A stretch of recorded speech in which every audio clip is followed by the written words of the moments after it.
Guys आज की इस वीडियो में हम बात करेंगे आरआरसी एनसीआर प्रयागराज के new recruitment notification online form apply process के बारे में। जैसे ही आप इस लिंक पर क्लिक करेंगे तो आपके सामने यहाँ पर आरआरसी एनसीआर प्रयागराज का ये पोर्टल ओपन होगा। गाइस यहाँ पर अगर आपने पहले से रजिस्ट्रेशन कर रखा है तो आपको एप्लीकेंट लॉगिन की स्टेप पर क्लिक करना है। उसके बाद आपके सामने लॉगिन का इंटरफेस ओपन हो जाएगा और यहाँ पर आपको अपना रजिस्ट्रेशन नंबर एंटर करना है, अपना पासवर्ड एंटर करना है, इस कैप्चा कोड का आंसर आपको यहाँ पर एंटर करना है और उसके बाद लॉगिन की स्टेप पर क्लिक करते हुए अपने डैशबोर्ड में लॉगिन करके आपको अपना फॉर्म अप्लाई कर लेना है। और अगर आप इस भर्ती के लिए फर्स्ट टाइम अप्लाई करने जा रहे हो तो सबसे पहले यहाँ पर आपको अपना रजिस्ट्रेशन करना होगा। उसके लिए आपको यहाँ पर न्यू रजिस्ट्रेशन की टैब दी गई है, आप इस पर क्लिक करें, आपके सामने रजिस्ट्रेशन का फॉर्म ओपन हो जाएगा। यहाँ पर उससे पहले आपको कुछ जनरल इंस्ट्रक्शंस दी गई हैं, आपको इन्हें केयरफुली रीड कर लेना है।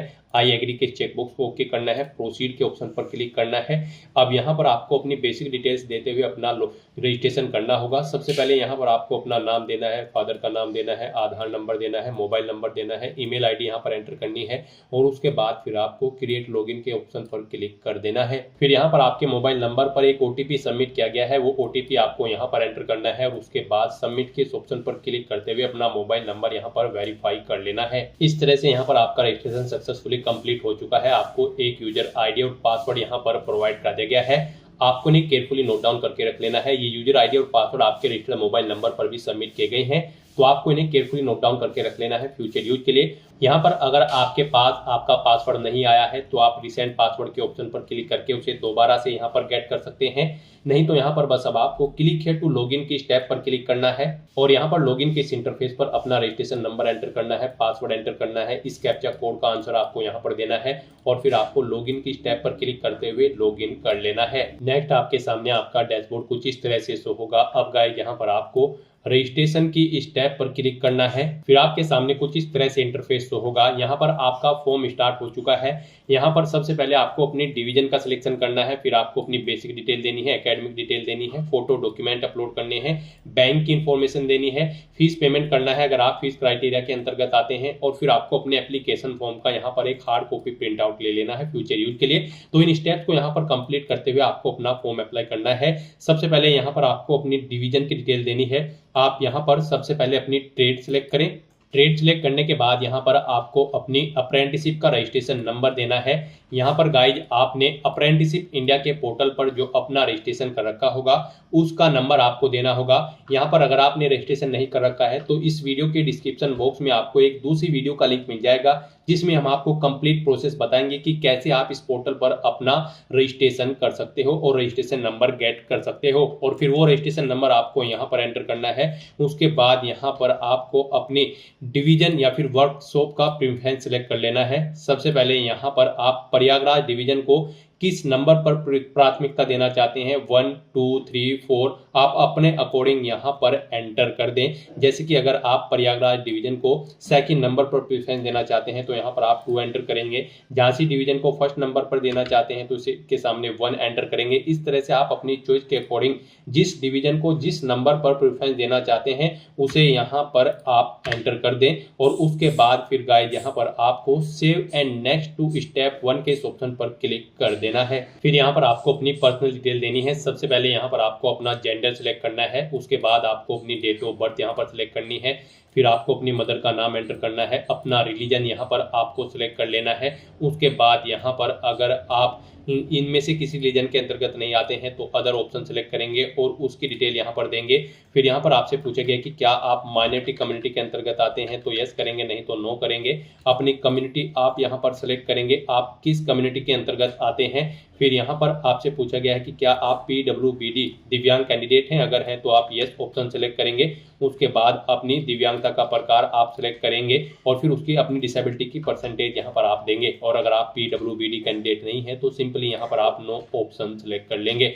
उसके बाद यहाँ पर आपको अपनी नेशनलिटी सिलेक्ट कर लेनी है। फिर यहाँ पर आपको दिखा दिया जाएगा आपकी कैटेगरी के अकॉर्डिंग कि आप फीस क्राइटेरिया के अंतर्गत आते हो या फिर नहीं। यहाँ पर गाइज हम आपको बता दें, अनरिजर्व ओबीसी ईडब्ल्यूएस को 100 रुपये फीस देनी होगी। एससी एसटी पीडब्ल्यूबीडी और फीमेल कैंडिडेट के लिए कोई फीस नहीं है। तो यहाँ पर आपको आपकी कैटेगरी के अकॉर्डिंग आपकी फीस में रिडक्शन की डिटेल ऑटोमेटिकली फिर मिल जाएगी। फिर यहाँ पर आपको अपनी फीस रिडक्शन का टाइप सिलेक्ट करना होगा। अगर आपको यहाँ पर आप फीस में रिडक्शन चाहते हैं, आपको फिर एज में रिडक्शन चाहिए तो यस करेंगे, नहीं तो नो ऑप्शन सिलेक्ट करेंगे। एज रिडक्शन का टाइप आप यहाँ पर सिलेक्ट करेंगे अगर आपको एज में छूट चाहिए। फिर यहाँ पर आपको अपना पैन नंबर एंटर करना है। फिर आपको आपका आधार नंबर यहाँ पर ऑटोमेटिकली फिर मिलेगा जो आपने रजिस्ट्रेशन टाइम पे प्रोवाइड कराया था। अगर आपके पास आधार नंबर नहीं है तो फिर यहाँ पर आप अपना आधार इनरोलमेंट नंबर एंटर कर सकते हैं, और अगर आधार नंबर है तो फिर आप इनरोलमेंट नंबर एंटर करें या ना करें, आपकी चॉइस है। उसके बाद यहाँ पर आपको अपना कोरोस्पोंडेंस एड्रेस एंटर कर देना है। फिर यहाँ पर आपको अपना परमानेंट एड्रेस एंटर करना है, और अगर आपका परमानेंट एड्रेस आपके कोरोस्पोंडेंस एड्रेस के अकॉर्डिंग सेम है तो आप यहाँ पर इस चेक बॉक्स को ओके कर देंगे। Same as correspondence address, automatically आपका परमानेंट एड्रेस आपके कोरोस्पोंडेंस एड्रेस के अकॉर्डिंग फिल हो जाएगा। फिर आपको इस पेज को नीचे स्क्रॉल डाउन करना है और यहाँ पर आपको आपकी कॉन्टैक्ट इन्फॉर्मेशन ऑटोमेटिकली फिर मिलेगी जो आपने रजिस्ट्रेशन टाइम पे प्रोवाइड कराई थी। फिर आपको डिक्लेरेशन सेक्शन में इस चेक बॉक्स को ओके करना है, और उसके बाद गाइज आपको save and next to step 2 के इस ऑप्शन पर क्लिक कर देना है। नेक्स्ट यहाँ पर आपको अपनी एजुकेशनल क्वालिफिकेशन की डिटेल प्रोवाइड करनी है और टेक्निकल क्वालिफिकेशन की डिटेल यहाँ पर आपको देनी होगी।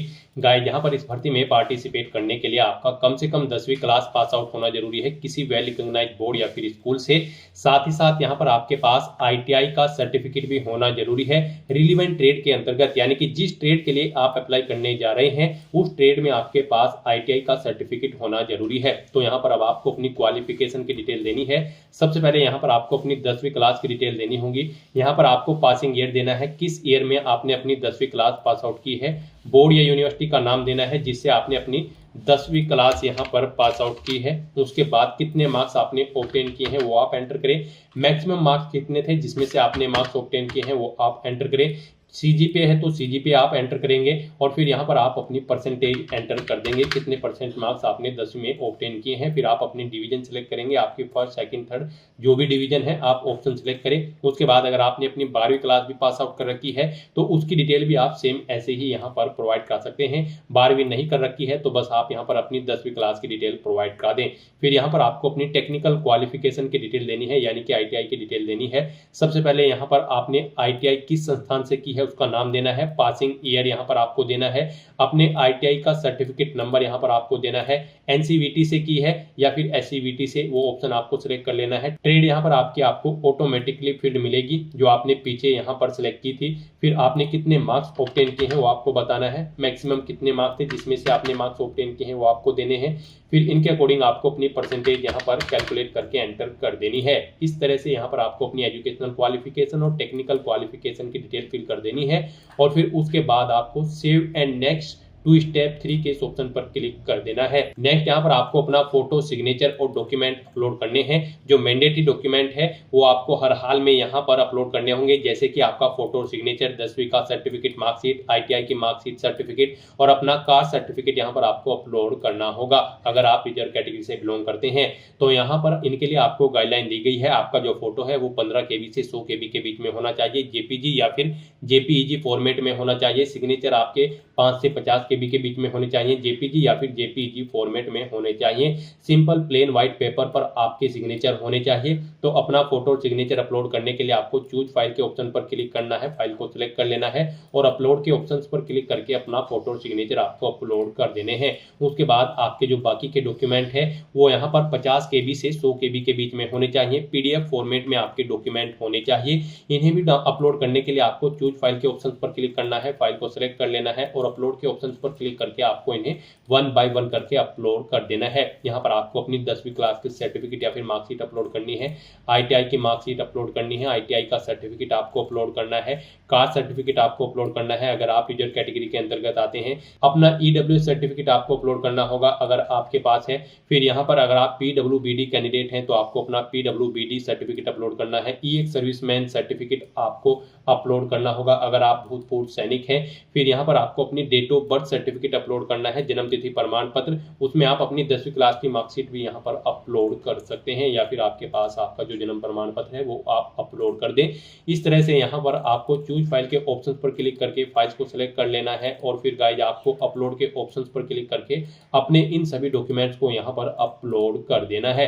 अपना फोटो, सिग्नेचर और डॉक्यूमेंट अपलोड करने के बाद फिर आपको यहाँ पर नेक्स्ट टू स्टेप 4 के इस ऑप्शन पर क्लिक कर देना है। नेक्स्ट यहाँ पर आपको अपनी बैंक डिटेल प्रोवाइड करनी है। यहाँ पर आपको अपने बैंक का नाम देना है, ब्रांच का नाम देना है, अकाउंट होल्डर का नाम देना है, अपना अकाउंट नंबर यहाँ पर आपको देना है। अकाउंट नंबर एक बार फिर से एंटर करके उसे कंफर्म कर लेना है।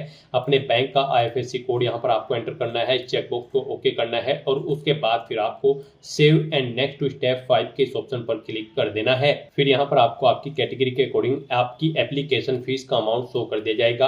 अब गाइज आपको आई एग्री के चेकबॉक्स को ओके करना है और फिर प्रोसीड के इस ऑप्शन पर क्लिक कर देना है। फिर आप प्रोसीड टू पे के इस ऑप्शन पर दोबारा से क्लिक करें अपना फीस पेमेंट करने के लिए। नेक्स्ट आपके सामने फीस पेमेंट का ये इंटरफेस ओपन होगा। आप यहाँ पर डेबिट कार्ड, क्रेडिट कार्ड के थ्रू फीस पेमेंट कर सकते हो, UPI ID के थ्रू अपना फीस पेमेंट कर सकते हो, UPI QR कोड के थ्रू आप अपना फीस पेमेंट कर सकते हो, या फिर नेट बैंकिंग के थ्रू अपना फीस पेमेंट कर सकते हो। यहाँ पर आपके लिए सबसे ईजी और best option UPI QR codes का रहेगा। आप इस ऑप्शन पर क्लिक करें, उसके बाद यहाँ पर आपको जनरेट UPI QR कोड के इस ऑप्शन पर क्लिक करना है। फिर आप अपने UPI एप्लीकेशन से इस QR कोड को स्कैन करें और अपना फीस पेमेंट कर दें। सक्सेसफुली फीस पेमेंट करने के बाद यहाँ पर आपका फॉर्म सबमिट हो जाएगा। उसके बाद आपको अपने एप्लीकेशन फॉर्म का एक हार्ड कॉपी प्रिंट आउट ले लेना है फ्यूचर यूज के लिए, फ्यूचर रेफरेंस के लिए। और रिजर्व कैटेगरी कैंडिडेट को यहाँ पर कोई फीस का अमाउंट जमा नहीं कराना है, बिना फीस जमा कराए ही उनका फॉर्म यहाँ पर सबमिट हो जाएगा अगर उन्होंने यहाँ पर फीस सिलेक्शन में यस ऑप्शन सिलेक्ट किया होगा। इस तरह से यहाँ पर आपका एप्लीकेशन फॉर्म कंप्लीट हो जाएगा।